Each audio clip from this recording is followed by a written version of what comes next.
Buenas tardes, hermanos, Dios les bendiga. Gracias por estarnos acompañando en esta tarde también, y a aquellos que nos están viendo por nuestras redes sociales. Les mandamos saludos y bendiciones de parte de todos nosotros, la Iglesia de Cristo, aquí en Northside, en la ciudad de Fort Worth, Texas. Vamos a continuar con nuestra serie, o con nuestro tema, que lo hemos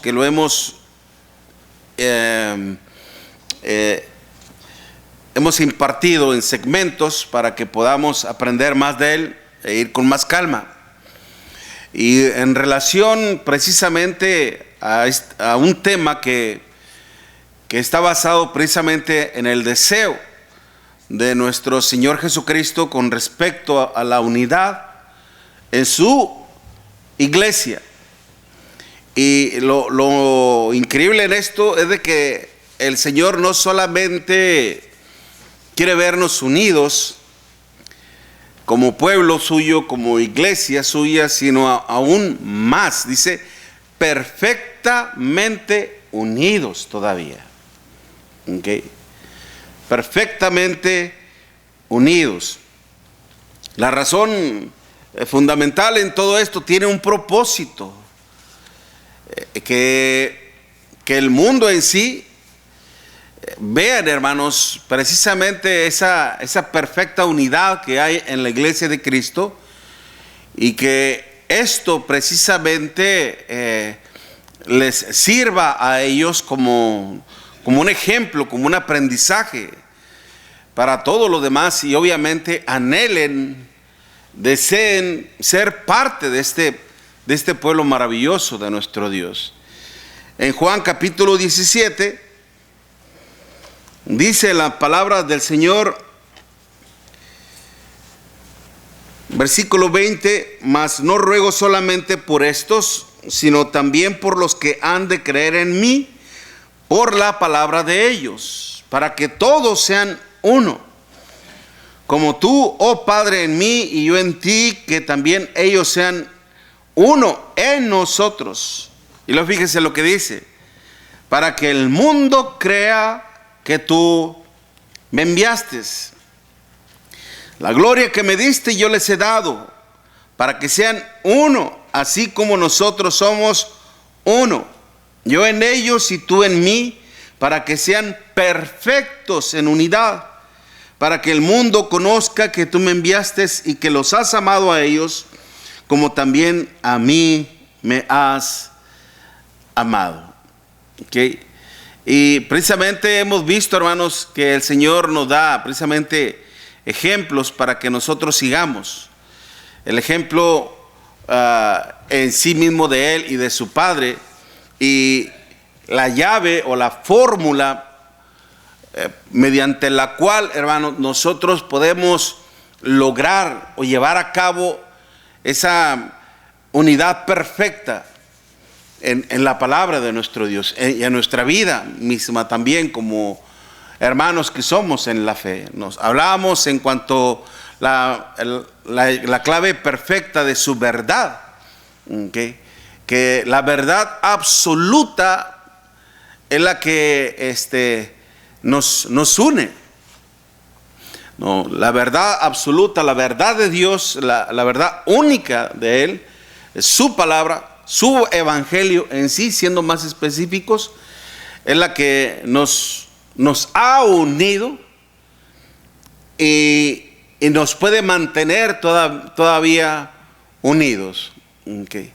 No solamente en cuanto a su verdad señalamos, sino aún también en el segundo punto, en ese amor abnegado precisamente de nuestro Dios y de nuestro Señor Jesucristo. El amar, la verdad, el amar a nuestro Dios, el estar dispuestos a sacrificar nuestra voluntad, nuestros caprichos, nuestros pensamientos, para llevarnos precisamente en obediencia a nuestro Dios, y de esa manera encaminarnos precisamente hacia otra parte, en la cual es también parte esencial para que logremos la perfecta unidad en nuestro Dios. Como lo estamos diciendo, la verdad perfecta, el amor perfecto y abnegado. Juan 17, versículo 23. Yo en ellos y tú en mí, para que sean perfectos en unidad, para que el mundo conozca que tú me enviaste y que los has, dice, amado. ¿Ok? Que los has amado a ellos como también a mí me has amado. Y el siguiente punto, o la siguiente clave, podríamos hablar, hermanos, en cuanto a la clave de su perfecta y maravillosa gloria. Que en esto vamos a darle continuidad. Cuando dice el versículo 22, la gloria que me distes, yo les he dado, para que sean uno, así como nosotros somos uno. La gloria, dice, que me distes. Y el hablar de la gloria de nuestro Dios, hermanos, dentro de su contexto puro, acuérdense que esa palabra que describe doxa con X, doxa, implica el hecho de resaltar o más aún la manifestación de las virtudes y cualidades de nuestro Dios. Virtudes, cualidades que describen en sí la naturaleza misma de nuestro Dios, el carácter mismo de nuestro Dios. No solamente podemos conocer, al mirar nosotros la creación, como dice en Romanos capítulo 1, lo visible e invisible y su eterno poder y deidad se hace claramente a través de todo esto. El poder infinito de nuestro Dios, pero también en cuanto a su carácter moral, podemos conocer la gloria de nuestro Dios. Un Dios que es verdadero, un Dios que es de amor. Por eso dice, porque de tal manera amó Dios al mundo, que ha dado a su Hijo unigénito. ¿Okay? No solamente un Dios verdadero, no solamente un amor, un Dios que ama, sino también es un Dios que muestra su gloria, que muestra su poder a través de sus virtudes, a través de sus cualidades. Y obviamente nos habla en cuanto a su moralidad, que también describe en su persona. Y estas virtudes, estas cualidades, hermanos, lo describen y lo señalan como el único Dios. Un Dios totalmente diferente. Obviamente no hay más dioses. Podría equivocarme, decir diferente a los demás, pues no hay dioses. Pero me refiero en sí a los dioses que el mundo ha creado. ¿Okay? A los dioses que el mundo ha inventado. Sin embargo,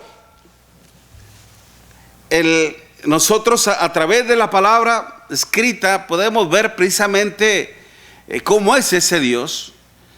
Y vemos, como decía, que es un Dios verdadero, es un Dios de amor, es un Dios que resalta su gloria, que manifiesta su esencia, y aún también que es un Dios santo. Es un Dios santo. Y Él, al revelarnos su gloria y al darnos de su gloria, nos ha hecho parte de ella misma. Cuando nuestro Señor Jesucristo dice, la gloria que me distes, yo les he dado. ¿Okay? La gloria que me diste, yo les he dado. Y el propósito es para que sean uno. Qué importante es entender esto, hermanos. ¿Okay?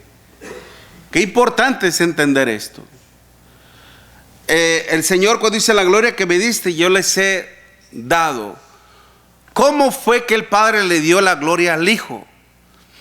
Dándole la oportunidad para que Él viniera a este mundo semejante a ti y a mí, mi hermano.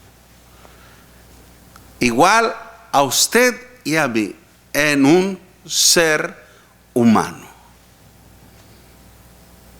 Estando en nuestra humanidad, como dicen por ahí, no es lo mismo ver los toros de arriba que estarlos, ¿verdad?, toreando. Entonces, a Él se le concedió ese derecho. Y estando precisamente en nuestra humanidad, estando en una condición tan débil, porque Él fue 100% humano. Y tenía que estarlo así, 100% humano, para que Él pudiera experimentar en carne propia todos los sufrimientos, todos los padecimientos, todas las tribulaciones por las que pasamos usted y yo, como pasar hambre, pasar cansancio, pasar angustias, de todo, tentaciones. El Espíritu Santo lo dice en Hebreos capítulo 4, Él fue tentado en todo. Y cuando dice todo, es que en todo. Okay. No solamente en cuestiones de necesidades de alimento, en todo, hermanos. Pero dice la Escritura, pero sin pecado. Sin pecado. Y siendo el Hijo de Dios, un hombre honesto también, justo, íntegro, recto, siempre promoviendo la verdad de su Padre. Y Él, al ajustarse a los mandamientos de nuestro Dios, hermanos, al vivir ¿cómo le podría decir? Como Él debía de hacerlo, como Él tenía que hacerlo, como el Hijo de Dios. La gente, cuando lo escuchaba hablar, admiraba, hermanos, la forma de cómo nuestro Señor Jesucristo impartía la enseñanza. Y no solamente eso, sino aún lo consideraban como un hombre justo y recto, aún hasta sus enemigos. Maestro, rabí, sabemos que eres un hombre de palabra. Okay. Aún acordémonos de Nicodemo, cómo se presentó ante él. Maestro, sabemos que vienes de Dios, porque nadie haría las cosas que tú haces si Dios no está con él. Y mire lo que expresó Nicodemo, dijo, sabemos. No, Nicodemo no dijo, y yo sé. No solamente él sabía, sino que había varios que pensaban igual que Nicodemo. La conducta digna, hermanos, de nuestro Señor Jesucristo se hacía notoria. No solamente en aquellas personas que empezaron a admirar al Señor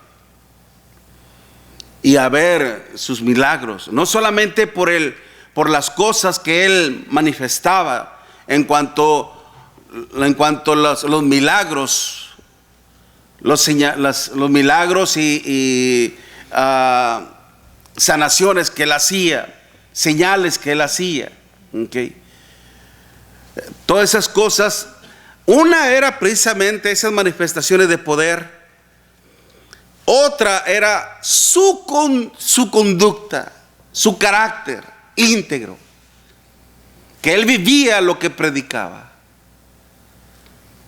Y de esa manera el Hijo resaltaba la gloria de su Padre, porque aún cuando nuestro Señor Jesucristo le decía a los judíos, ¿quién me puede redarguir de que he pecado? ¿Quién de ustedes, redarguir significa convencer, quién de ustedes me puede convencer de que yo he pecado? de que yo a alguien le he faltado, de que yo a alguien le he ofendido. ¿Quién me puede convencer de que yo he pecado ante Dios? Y todos se quedaban callados. No había nadie. Por eso trato primeramente de explicar, hermanos, qué es lo que significa esa gloria. Esas virtudes y esas cualidades que describen el carácter moral de Dios, es el mismo que debe de describirlos a los otros como iglesia, así como lo hizo con el Hijo. Y nosotros no tenemos ningún pretexto, ninguna excusa para no hacerlo. Mire, vaya conmigo. Segunda de Pedro. Segunda de Pedro capítulo 1. Segunda de Pedro capítulo 1.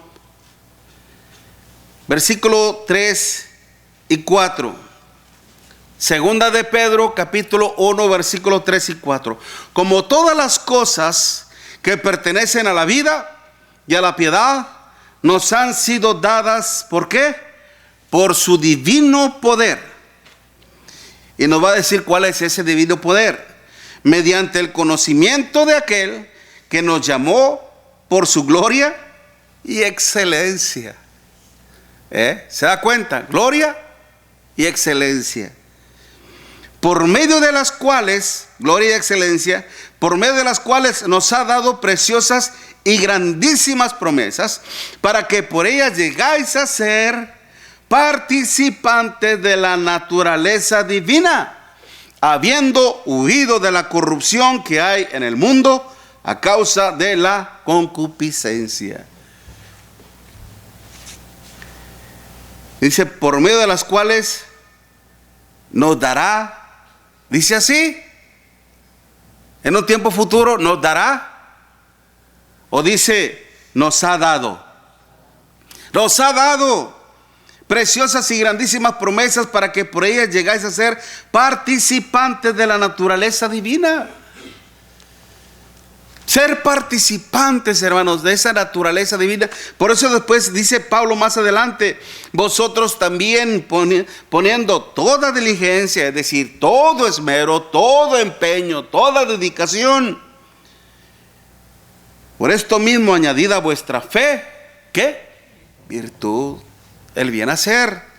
A la virtud conocimiento, al conocimiento dominio propio, al dominio propio paciencia, a la paciencia piedad, a la piedad afecto fraternal y al afecto fraternal amor, porque si estas cosas están en vosotros y abundan, no dejarán estar ociosos ni sin fruto en cuanto al conocimiento de nuestro Señor Jesucristo. Somos partícipes de esa naturaleza divina. ¿Se da cuenta, hermanos? Ciertamente nosotros no tenemos el poder de hacer milagros, como hoy en día lamentablemente muchas personas lo quieren hacer, cuando eso ya no es una realidad. Pero ahora, hermanos, el poder se manifiesta a través del Evangelio de nuestro Señor Jesucristo y mediante acciones meramente espirituales. Pero usted y yo tenemos que resaltar la gloria de Dios, y es porque Dios nos ha hecho participantes de esa naturaleza divina. ¿Por qué cree que se nos ha concedido el don de qué? Del Espíritu Santo. ¿Por qué cree que tenemos la palabra escrita? Por esto mismo añadida a vuestra fe, virtud, la virtud, conocimiento, ¿ok? Etcétera, etcétera, etcétera. Para que precisamente nuestro carácter se vaya moldeando a la medida de nuestro Señor Jesucristo, a la medida del carácter mismo de nuestro Dios. Esto es lo que Dios a nosotros también nos ha concedido para que precisamente nosotros lleguésemos a ser perfectos en unidad. Okay. Mire, lo mismo el Señor, ahí en Juan capítulo 17, fíjese lo que dice en el versículo 4 en adelante. Juan 17, versículo 4, dice: yo te he glorificado en la tierra. A través de mi persona, Padre, yo he resaltado, yo he manifestado tu poder y tu esencia misma, tu carácter mismo. Y déjeme detengo ahí un poco. Yo te he glorificado en la tierra. Aunque después dice: he acabado la obra que me diste que hiciese. Pero primeramente, yo te he glorificado en la tierra. Yo he resaltado tu nombre. Yo he resaltado tu poder. Yo he manifestado tu carácter mismo. ¿Se acuerdan cuando aquel hombre, el apóstol Felipe, allá en Juan capítulo 14, me hubiera ocasionado risa? Porque lamentablemente para este hombre, para este hermano nuestro, hermano, lo que el Señor venía haciendo, imagínense que usted y yo hubiéramos tenido la oportunidad de ver a nuestro Señor Jesucristo hacer un milagro, que formáramos parte de ese discipulado en donde solamente habían 2 peces y 5 panes, y que a usted y a mí nos tocase repartirlo y empezar a dar el primero y el que viene, y ya los demás, olvídense, no alcanzaron. ¿Cómo van a alcanzar con esto? De repente, paz, 1, 2, 1. Y el pan no se agotaba, ni los pescados tampoco. Dice: ¿cómo es posible esto? Que no se acaben. Al contrario, sobraron todavía. Increíble, algo insólito. Esto es un milagro realmente. Para mí, un acto así hubiera sido más que suficiente, como lo fue para el apóstol Pedro. Cuando el Señor le pidió su barca: préstamela, despégala tantito, y empezó a predicar el Señor. Y una vez que terminó, le dice a Pedro: ahora sí, Pedro, echar la red. No, Señor, espérate, hemos estado toda la noche tirando red y no hemos agarrado nada.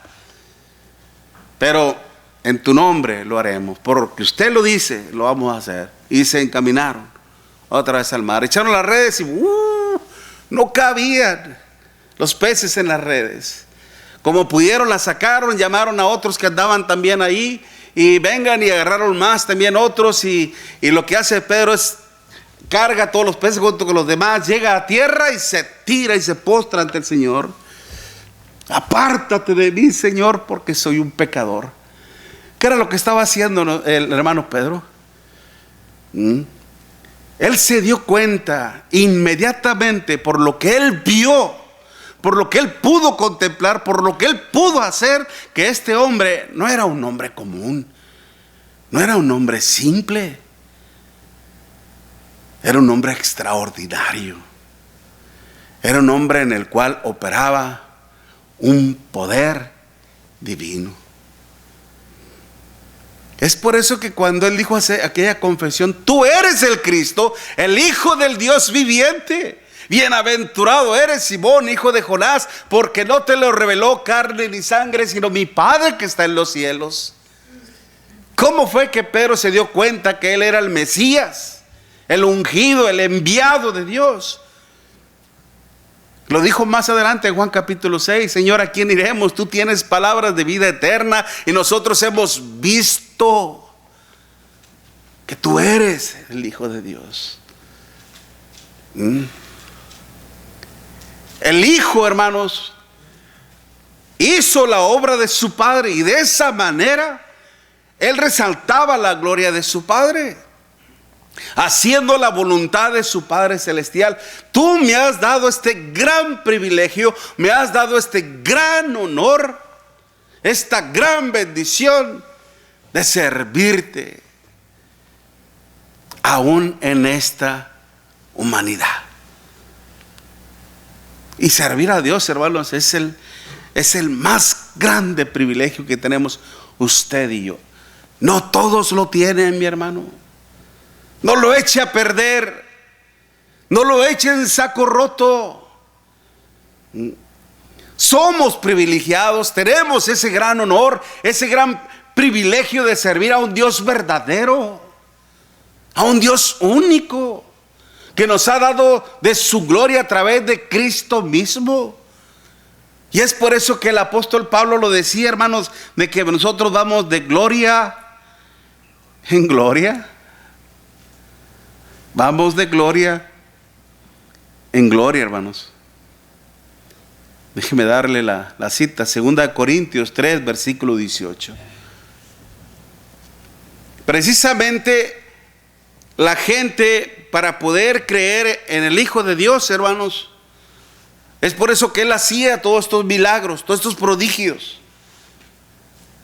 Por si la gente no eran persuadidos, no eran convencidos por su palabra, su enseñanza, su doctrina, Él les mostraba, les dejaba una evidencia y hacía esos milagros. A los ciegos les daba la vista, a los cojos los ponía en pie, a los enfermos les quitaba la lepra, muertos resucitados. Y la gente miraba eso. Es por eso que Nicodemo dijo: sabemos que vienes de Dios, porque nadie haría las cosas que tú haces. Y cuando el Señor, hermano, dice: he acabado la obra que me diste. Por eso dice: yo te he glorificado en la tierra, he acabado la obra que me diste que hiciese. Ciertamente el Señor, hermanos, todavía no llegaba a la cruz, pero estaba próximo a ello y estaba decidido determinantemente a hacerlo. Ahora dice: pues, Padre, glorifícame tú al lado tuyo con aquella gloria que tuve contigo antes que el mundo fuese. Glorifícame tú al lado tuyo. ¿Qué significaba eso, hermanos? ¿Cómo es que el Hijo siempre dependiendo de su Padre Celestial? Siempre dependiendo. Ciertamente Él estaba en humanidad, hermanos. Es decir, que tu poder nunca me abandone, que tu dirección nunca me abandone, que en todo momento tú estés en mi vida, para que yo vuelva a aquella gloria que tuve contigo antes. Y eso es lo que al Hijo de Dios lo motivaba. Lo motivaba, lo alentaba a regresar hacia aquella gloria. Usted y yo no tuvimos ese privilegio de conocer la gloria del Padre. Y eso de alguna manera nos hace tener más mérito. Nos hace tener más mérito, hermanos, ante los ojos de nuestro Dios. Acordémonos en el caso de Job, ¿verdad? Cuando le decía a Satanás: ¿no has considerado mi siervo Job, varón recto, justo, temeroso de Dios y apartado del mal? ¿Por qué cree que nuestro Dios le decía eso a Satanás? Él, sin conocer totalmente mi esencia, mi poder, mi presencia misma, me es fiel. En todo momento me es fiel. Y tú, que yo te crié, te hice un ángel hermoso, bellísimo, que yo te formé, que conociste mi gloria, mi esencia misma, y fuiste infiel, y fuiste un traidor. La fidelidad de este hombre pequeño te condena a ti y a todos tus demonios. ¿Tenía más mérito? Y es por eso que nosotros debemos sentirnos privilegiados, así como lo iban a hacer los apóstoles. Porque mire, en Juan capítulo 14, Juan capítulo 14. ¿Se acuerdan cuando Felipe decía, muéstranos al Padre y nos basta? ¿Y cuál fue la respuesta de nuestro Señor Jesucristo? Juan capítulo 14, versículo 8. Felipe le dijo, Señor, muéstranos al Padre y nos es suficiente. Jesús le dijo, tanto tiempo hace que estoy con vosotros y no me has conocido, Felipe. El que me ha visto a mí, ha visto al Padre. ¿Cómo pues dices tú, muéstranos al Padre? Dice, el que me ha visto a mí, ha visto al Padre. ¿Cómo? ¿Cómo es esto posible? A través de su carácter moral, a través del carácter del poder, porque dice todavía, ¿no crees que yo soy en el Padre y el Padre en mí? ¿De qué está hablando el Señor? De la unidad. ¿Okay? Y luego miren lo que dice, las palabras que yo os hablo, no las hablo por mi propia cuenta, sino el Padre que mora en mí, Él hace las obras. Él hace las obras. Las palabras que yo hablo, fíjese muy bien, no las hablo por mi propia cuenta. ¿Qué es lo que yo estoy haciendo aquí, hermanos? ¿Esto es mi teoría? ¿Esta es mi filosofía? ¿Esto es mi propio conocimiento? No, las palabras que yo os hablo son las palabras que vienen ¿de qué? De este libro puro y santo, de la fuente divina de nuestro Dios. Y tenemos que vivir conforme a estas palabras también. El Señor le está diciendo, mira, Felipe, si no me crees por las palabras, créeme por las obras que estoy haciendo. Aún por las obras que estoy haciendo. En el versículo 11, créeme que yo soy en el Padre y el Padre en mí. De otra manera dice, creerme por las mismas obras. Él da vida, hermanos, a las cosas. Y el Padre hace lo mismo.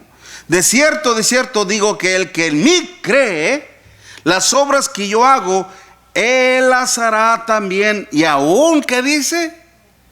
¿Qué dice, hermanos? Mayores hará. ¿Por qué?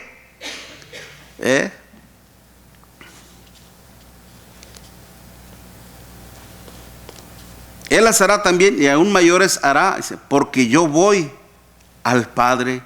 Y todo lo que pidieras al Padre en mi nombre lo haré, para que el Padre sea glorificado en el Hijo. ¿Qué iban a hacer después cuando el Señor dice, yo les he dado tu palabra, yo les he dado tu gloria? Es decir, yo los he instruido, les he enseñado, y no solamente eso, sino que también los facultaré con poder para que hagan las mismas cosas que yo hago. ¿Y qué empezaron a hacer, hermano? ¿Cuál fue el primer milagro que hicieron en el libro de los Hechos? Dame dinero. ¿Y qué fue lo que dijo Pedro? No tengo oro ni plata, pero lo que tengo te doy. En el nombre de nuestro Señor Jesucristo, levántate y vámonos para arriba. ¿Okay? Y empezó, hermanos. Porque bueno, ese fue, creo, el segundo milagro, porque el primer milagro fue cuando predicaron el evangelio en sí.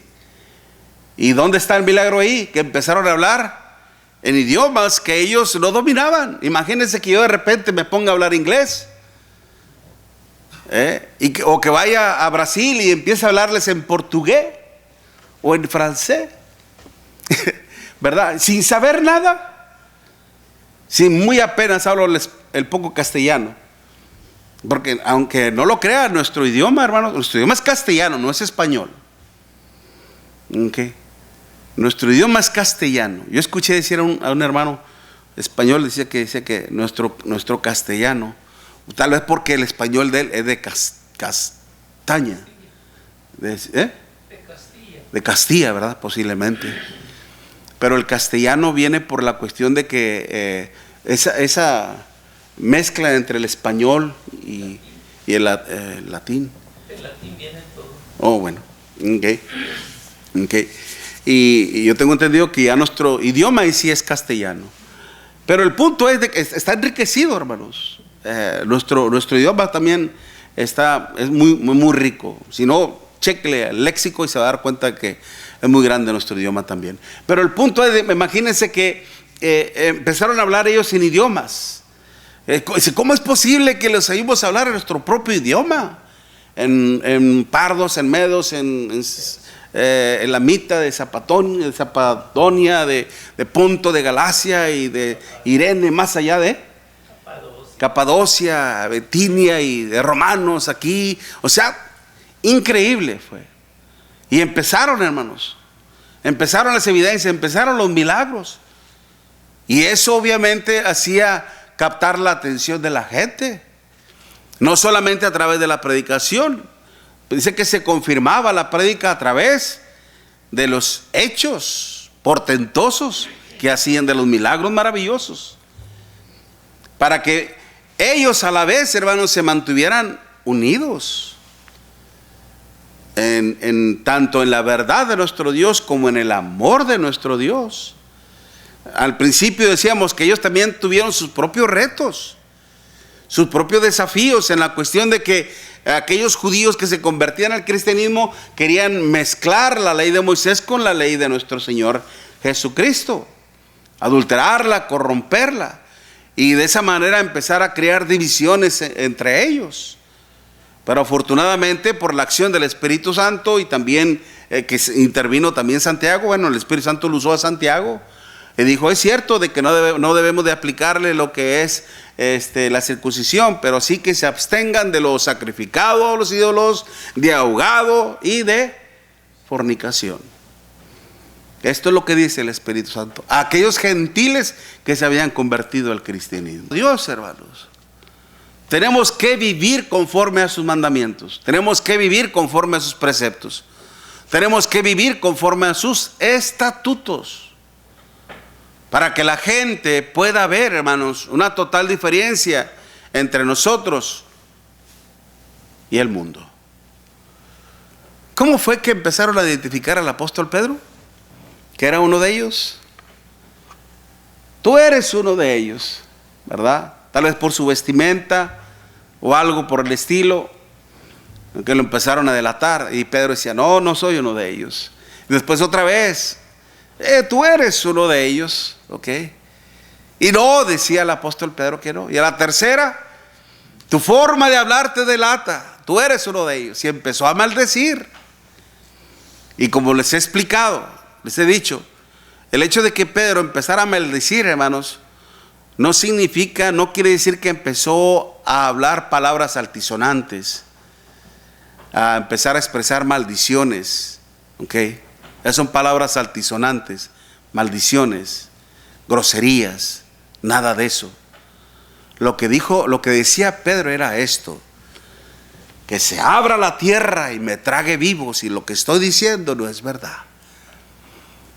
Que me parta un rayo del cielo que lo que no estoy diciendo es verdad. El maldecir, hermanos, es ponerse bajo maldición.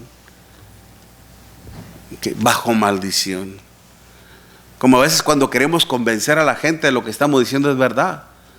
Y a veces decimos, mira, por esta, ¿verdad? Por esta que lo que te estoy diciendo es verdad. Mira, que se muera mi mujer si lo que estoy diciendo no es verdad. Que se muera mi suegra. ¿Y por qué hacemos eso? Porque nuestra palabra carece de valor. ¿Okay? Y a veces uno mismo dice, mira, que me muera en este instante si lo que te estoy diciendo no es verdad. A veces hay gente que se pone en una situación así. Pedro lo hizo, ¿ok? Pero la conducta de Pedro, su forma de hablar, ya lo delataba, que era uno de los de nuestro Señor Jesucristo. A nosotros, a la hora de la comida, en el lonche, que de repente andamos trabajando y ahora le vamos a comer, vamos a hacer una oración, vamos a orar. Padre, gracias por ser tan bueno, etcétera, etcétera. Que pedimos que bendigas estos alimentos que vienen de tu presencia. Bendice las manos que lo han preparado. Bendice las fuentes, los recursos. Apiádate de aquellos que no lo tienen, de las viudas, de los huérfanos, Padre, de los enfermos. Te damos gracias en Cristo Jesús, Señor nuestro. Amén. Y la gente nos ve. ¿A poco eres hermano? ¿O a poco eres aleluya? Al menos empiezan con ese prejuicio. Sí, soy hermano, sí, soy aleluya. No serás como aquel a que se dice que es hermano pero anda de livinidoso, que anda ya de mal pensado. No. Si esa persona lo quieres juzgar, júzgalo con sus hechos. A mí conóceme y después tendrás un perfil. Ya cuando nos conocen, hermanos, van a decir: mi hermano, ora por mí. Sabes que tengo a mi esposa bien malita y yo sé que tú estás cerca de Dios. Qué bonito, mi hermana, es que nos digan eso. A usted, mi hermana, que le diga a una de sus amigas: oye, tú que vas a la iglesia y que sirves a Dios, pídele a Dios por mí. Qué hermoso, hermanos. Ahí nos damos cuenta de que la gloria de Dios la está viendo la gente. Por eso, principalmente aquí, para terminar, para cerrar, por eso cuando el apóstol Pedro dice que si alguno habla, hable conforme a las palabras de Dios. Y si alguno ministra, ministre conforme al poder que Dios da, para que en todo sea Dios, ¿qué? Glorificado. Empecemos desde aquí, desde el púlpito, sobre todo los que predicamos, hermano. Empezar aquí desde el púlpito a glorificar a Dios, a resaltar las virtudes y cualidades de nuestro Dios en todas nuestras predicaciones, en todas nuestras enseñanzas. Darle siempre la honra y la gloria a quien la merece. ¿Quién la tiene? Que es de ella. Es de nuestro Dios, del Hijo y del Espíritu Santo. Y que en nuestra vida secular, hermanos, también como hijos de Dios, resaltemos la gloria de nuestro Dios. Para que también ellos le den la gloria a Dios y digan: este sí es cristiano, este sí es un hermano. Amén. Dios les bendiga, hermanos.